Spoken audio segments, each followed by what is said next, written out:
Hello and welcome to another episode of Dr. Melissa Medicine Woman.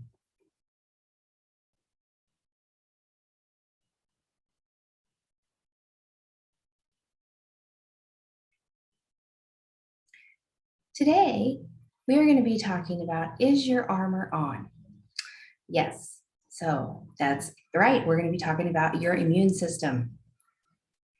So I do have a disclaimer. This show and all the content are for educational purposes only and not intended to diagnose, treat, cure, or prevent any disease or psychological disorder. A specific physician-patient or pharmacist-patient relationship is necessary before any medical therapies are initiated.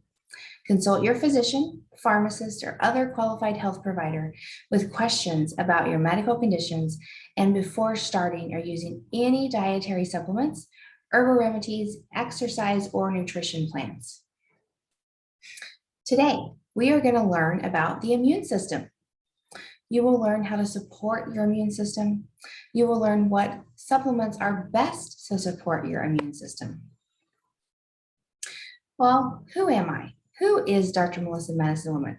I have 26 years experience in both Eastern and Western medicine with over 52,000 clinical hours. I speak with hundreds of patients a week, thousands a month, talking to them about their medications, about their health, about their Eastern supplements, about their Eastern modalities that they use. My patients call me the root cause doctor because I get to the root of the problem, and the physicians call me a deprescriber because I actually get you off of your medications. I am your concierge consultant pharmacist. I am also a wife of 20 years. Here's my husband. We live in beautiful Colorado. I'm an aunt, I'm a daughter, I'm a sister. Just a few things. Wear a lot of hats like most of you women. So what is your immune system? Your immune system is made up of various things, of cells, tissues, and organs. Your immune system is a very complex system, and these cells, tissues, and organs are located throughout your body. And I like to say that it's your body's armor. So that's why I ask you, is your armor on? Because it is your body's armor against harmful bacteria, viruses, and much more. Your lymph nodes, which are located a lot of places right here in our neck. You see lymph nodes, you see them under your armpits. These lymph nodes serve as filters for germs, and they're located throughout your body. You see them in many, many different places. And what they do, they contain white blood cells. And those white blood cells go in there and they fight the bacteria and the viruses that come, and they actually help and go clean that out of your body. The majority of your immune system is actually in your gut. Did you know that? It's in your microbiome. That's a word you may or may not have heard of. And in this gut, your microbiome, it actually helps break down the nutrients that are in your body, and it helps support your immune system. 70% of your immune system is located in your gut. So a lot of times when you get that bug, you've got good bugs and you've got bad bugs sometimes in your gut. And so we have to deal with these things, and that's what helps support your immune system. Now, there are two types of immunity that we're going to talk about, okay? And the natural or your innate immunity and your adaptive immunity. Now, when we talk about natural or innate immunity, what I'm referring to is the general protection against the germs, like the bacteria that comes on your skin. Your skin is a natural barrier, okay? So that your immune system is made up of your skin. Now, your adaptive immune system, that is made up of your B and T cells. And these B and T cells develop over time as they're exposed to pathogens. The immune system remembers the pathogens that you're exposed to. And so when you're exposed to them a second time, it knows how to respond and say, hey, I don't like that. So these adaptive immune system, it also contains these antibodies that are developed, that they target those specific pathogens that you've come across. So when you when you are kind of in contact. So it takes 2 times for you to develop that immune response. So you're exposed to it once, and then the second time you're exposed to it, if your body didn't like it the first time, now it's going to send a signal back, and it's going to say, hey, let's get rid of that. We don't like that. Now, there is one other type of immunity that does exist, and that's what we call it's passive immunity. It's very, very short-lived. And it's most of the time, it comes from antibodies from a mother to an infant through the mother's breast milk. So that's how that passive immunity is developed. All right. So how do we support our immune system? Well, supporting our immune system requires balance and harmony. You can't just jump in there and say, oh, I've got a great immune system. A lot of things have to happen with our immune system. So we're going to talk about the various things that help support our immune system, like good hygiene. So washing your hands is very, very important to keeping your immune system. You wash away the germs that you don't need there. You wash your hands. You don't touch your face.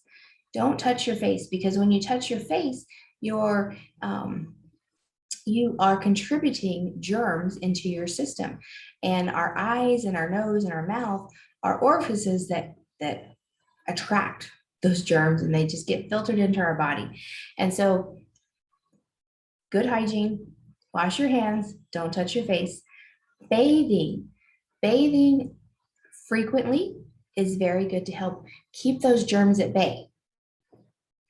Now, managing stress. You may have heard this a lot. Managing stress comes up. Stress comes up about this and that. Well, managing stress can be done because when you have chronic stress that is caused from relationships, especially with family and friends, coworkers, what happens is this stress eats at our system, and it can throw off your gut. It can throw off your day. It can throw off your sleep. It can throw off all kinds of things. So you need to learn a way to manage your stress. Now, so these are some of the ways that I like to have people manage their stress, and that's with meditation. Taking 5 minutes just to sit and meditate. You don't have to be good at it. Just start doing it. Exercise, going for a walk is awesome. Take time to walk outside, take time to go for a jog, take time to walk up and down the stairs. Just a little bit of exercise helps reduce that stress. Get a journal. Start journaling things.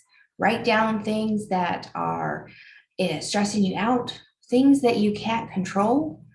Write them on one page. Things that you can control, write them on another page, and then come up with a plan on how that. Sometimes just putting pen to paper is writing it down, and that's great to help get that stress off your mind because it comes out in the open. And then mindfulness practice.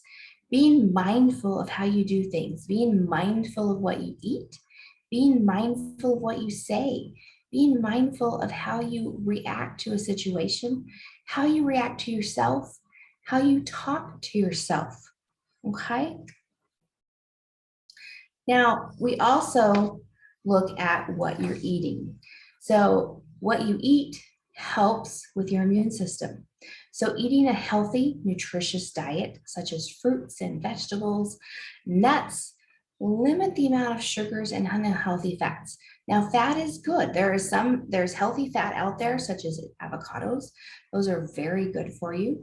And your brain needs fat to survive, to live. Your brain needs fat. And to help with your immune system, you need good, healthy fat. You need fruits, you need vegetables, you need nuts. Regular nourishment is very necessary for your immune system. If you feel that you're not adequately getting the nutrients that you need from your food, then we'll talk about taking a vitamin. We'll talk about some supplements. We'll talk about some minerals that might be beneficial for you. But just getting a good diet meaning what the food you eat is nutrition into your system to be healthy. If you're not eating Healthy food, your system is probably breaking down a little easier, and you put yourself at more risk to be susceptible, and your immune system, your armor is not completely on. Next, let's talk about movement, regular movement. Now, we talked a little bit about exercise and controlling your stress. I'm talking about movement in general is necessary and helps support your immune system. Regular movement, walking, going up and down the stairs, jogging, doing different things that get you moving, keeping you functional. Walking, biking, jogging, even yoga, doing yoga, karate, anything that helps keep you moving, because regular exercise is very much a staple to help your immune system stay healthy. It's a staple for a lot of different things, actually. It improves your cardiovascular health. It helps lower your blood pressure. It helps control your body weight, and it protects you against certain diseases. When you do regular movement, it helps keep that armor on. That's one of the armor pieces that is necessary. Now, sleep. Sleep is huge. Sleep is very, very necessary in order for you to have the right amount of armor on in your immune system. There's a minimum number of hours of sleep that each person needs. Now, on average, an adult needs between 7 and 9 hours of sleep. A teenager between 8 and 10 hours of sleep, and younger children and infants, they could require up to 14 hours. Sleep is very necessary. When you sleep, your body goes through a lot of different processes, and those processes are necessary to help boost your immune system, maintain your immune system, support your immune system. Those are terms you may have heard. Now, I like to say support because there's really not a thing that you can actually do to boost your immune system, but this is one thing that as part of your armor is getting sleep. And sleep is very, very easy to do. Getting good quality sleep. Now, quality and quantity are two different things, and you need to make sure that you're getting both. Good quality sleep, because good quality sleep as well as quantity of sleep helps your body reset and gets you that best armor on for your immune system. So if you are sleeping best and taking care of yourself, you're warding off those germs. Now, of course, water hydration. Water is very essential to your body. You need to be drinking water. Water is important for your immune system to flush out toxins. Ideally, you should be drinking half of your body weight in ounces of water a day. So if you weigh 120 pounds, you should be drinking 60 ounces of water every day. Now let's go through and we're going to talk about the vitamins and the minerals that are essential to help you support your immune system and have the best armor on. We're going to talk tonight about vitamin C, vitamin D, zinc, and vitamin E. So let's start out with vitamin C. Now, vitamin C, we're going to talk about how to get vitamin C from food and from supplements. So adding extra vitamin C to your diet can be just as simple as eating more chili peppers or oranges. Did you know that most of your leafy green vegetables are very high in vitamin C? Like kale and broccoli and Brussels sprouts. Yes, if you are looking to supplement with a supplement pill, then make sure that you get good quality supplementation, because good quality supplementation is very necessary. Supplements are not regulated, and you may not be getting what's in that bottle. So if you want to know how to get a good quality supplementation, be sure you reach out to me, because I have some information to give you so you're not throwing your money away. You're getting what's in that bottle. And that way you can get the vitamin C or D or E or any other supplement that you're trying to obtain. Now, vitamin C is very helpful to your immune system because it helps to protect your cells.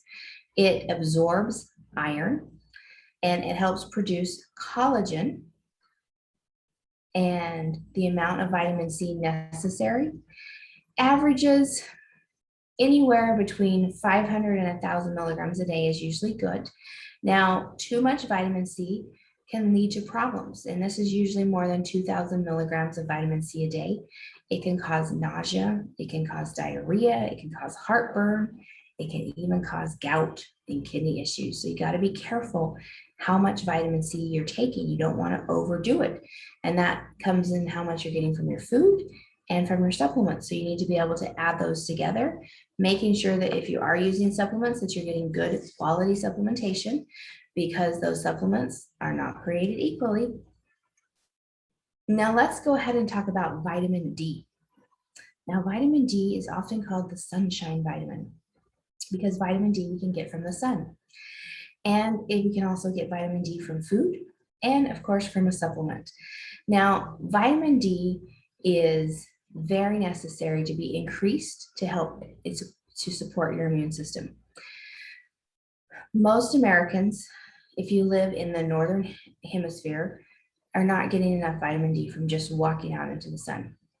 Most Americans are deficient, and so they have to look for other sources to food and supplementation.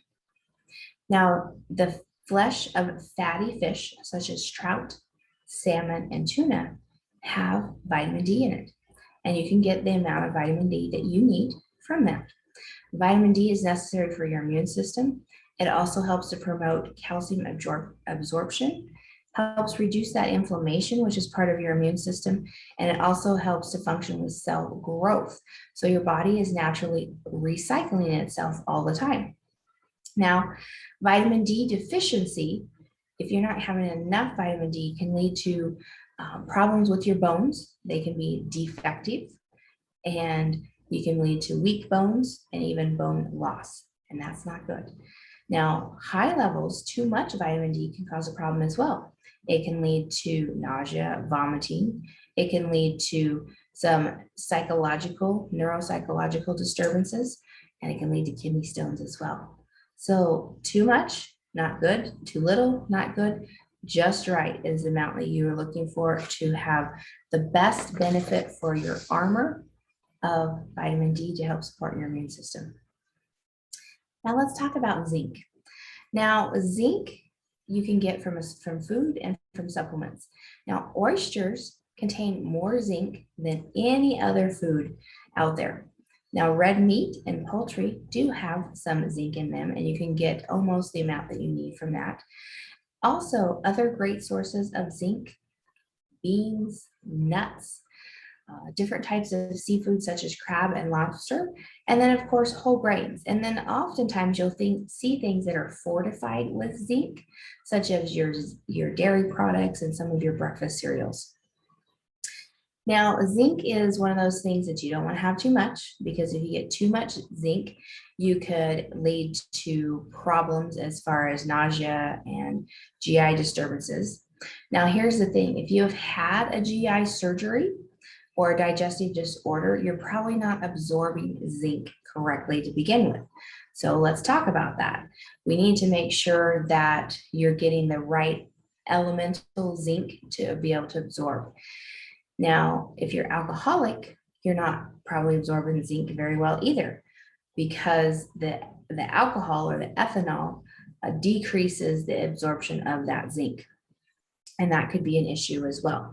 So let's talk about that. If you're specific to having a GI disorder such as Crohn's disease or ulcerative colitis, or you've had gastrointestinal bypass surgery, then let's talk specifically so that we can come up with the best plan for you to make sure you have your armor on with your zinc. Now let's talk about one more supplement tonight.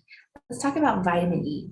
Now, vitamin E is necessary to support your immune system, because it helps with the cell signaling and the gene expression as far as helping with your immune system. Now, there are a lot of foods that contain vitamin E, such as your nuts, seeds, some vegetable oils, and then you can get in green leafy vegetables as well. And then sometimes they'll fortify some things with vitamin E. You might notice that. Now, the vitamin E that you need to take is right around 400 international units as well for your vitamin E consumption. Now, let's talk a little bit about allergies, because allergies and immunity kind of go hand in hand. Allergies come from your immune system. An allergic reaction happens when your immune system overreacts to something normal and totally harmless initially, like peanuts, shellfish, different other things, treats that become harmful to you. Your immune system produces these antibodies. They activate these alerted responses cells and they release histamine into the bloodstream. Now, with the allergy symptoms, so you get exposed, you develop the immune response or the allergy, and then when you're exposed to it that second time, that's when you notice you have that allergy because that histamine is there. And the histamine for an allergy pumps out into your bloodstream and it says, hey, we don't like this, get rid of it. And sometimes you might have sneezing or coughing or runny nose, an itchy throat. You might have swelling in your throat. Your throat could close off. That could be very bad. That's anaphylaxis. If you have serious things like that that we need to talk about, maybe having an EpiPen on hand to make sure that you're not having that serious reaction. Now let's talk about respiratory infections because it's the time of year where the colds are around, the flu's around, COVID-19's around, pneumonia. These are things that we hear about in the fall, in the winter months. And what happens is because our immune system is not always up to par because we haven't got enough sleep, we haven't got enough, we're not taking care of ourselves with exercise, or we're not managing our stress correctly. There's a lot of different factors that can happen. And our respiratory infections happen because it's this time of year, and we're going to talk a little bit more about the cold and flu, why it happens this time of year, but your body's more susceptible often because you're running around and you're not taking care of yourself. And then also, there's new studies out there that show that if you're over 65, that you're not producing as many T cells, which comes from the thymus, and those T cells help fight off that infection. So that's part of that immune system that the T cells being produced in response to a germ that you're exposed to. So let's talk also about malnutrition and how your immune system can be affected with malnutrition. Malnutrition happens when you're not getting enough micronutrients. So your essential vitamins and your trace minerals that you're not getting through food, you're not taking proper supplementation. So you're really malnourished. And that happens, your immune system is compromised. And there's things that we could talk about that we need to boost your nutrition to make sure that you're absorbing the food. Do we need to give you supplementation in order to bring in those micronutrients that you're missing, such as those essential vitamins and minerals? Do we need to talk about giving you a multivitamin with minerals in it? Something to think about. Now, here's the question. Wear a jacket or you'll catch cold. You may have heard your mom tell you this, your dad tell you this. Is it a myth or is it the truth? Well, let's talk about that. So what happens during the colder temperatures is when you're exposed to moderate cold temperatures, it doesn't necessarily increase your susceptibility to infection. But what happens is that during the cold season, colder weather outside, people spend more time indoors in closer contact with one another, passing germs back and forth like the influenza virus, like COVID-19, like pneumonia. And these viruses stay airborne longer when the air is cold and less humid. So if you're breathing in that, then that's why we call this cold and flu season. And the cold weather, should you wear a jacket or you'll catch a cold? Well, probably more of a myth than a truth, but there is some truth to it. So should you bundle up? Probably yes, if you're uncomfortable or you're going to be outside for long periods of time, because we don't want you to get frostbite or hypothermia. But will you just catch a cold if you don't wear a jacket? Probably not. Take proper precautions to build up your immune system and taking care of yourself, then you'll probably be okay. So I wanted to talk before we get to the next steps. When we were talking about your immune system, so your immune system helps protect your body from invaders like antigens and bacteria and viruses. And so we really want to make sure we have our armor in place, which is our immune system. Because if these antigens, these viruses, these bacteria make our way into our body, if we have a healthy immune system, we have a better chance of destroying them before they reproduce. When your immune system is compromised or not up to full snuff or full par, then that's when these viruses can take over and you don't fight them off as well. If you have a healthy immune system and you do get one of these viruses, you will usually have a less time through the viruses because you're going to be able to fight them off faster than if you don't have a healthy immune system. If your armor is not fully there, it's going to take you longer to fight off the virus or the infection that comes in. And so keep that in mind. Now, next steps for you, I have a program called Whole Body Health.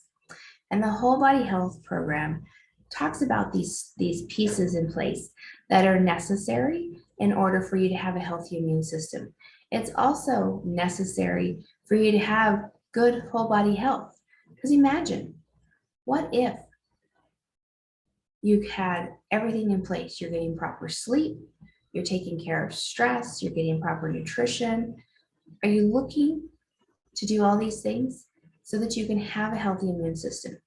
Then the next thing for you to do is go to drmelissabalizan.com/WBH and check out what I have for you in the Whole Body Health package. Because in Whole Body Health, we talk about and I educate you on physical health, mental health, emotional health, and spiritual health, because it truly is whole body health in order to live your best life now. So why wait? The time is now for you to go over to drmelissabalizan.com/WBH and let's start living your best life now. Let's boost your immune system, support your immune system every day in every way.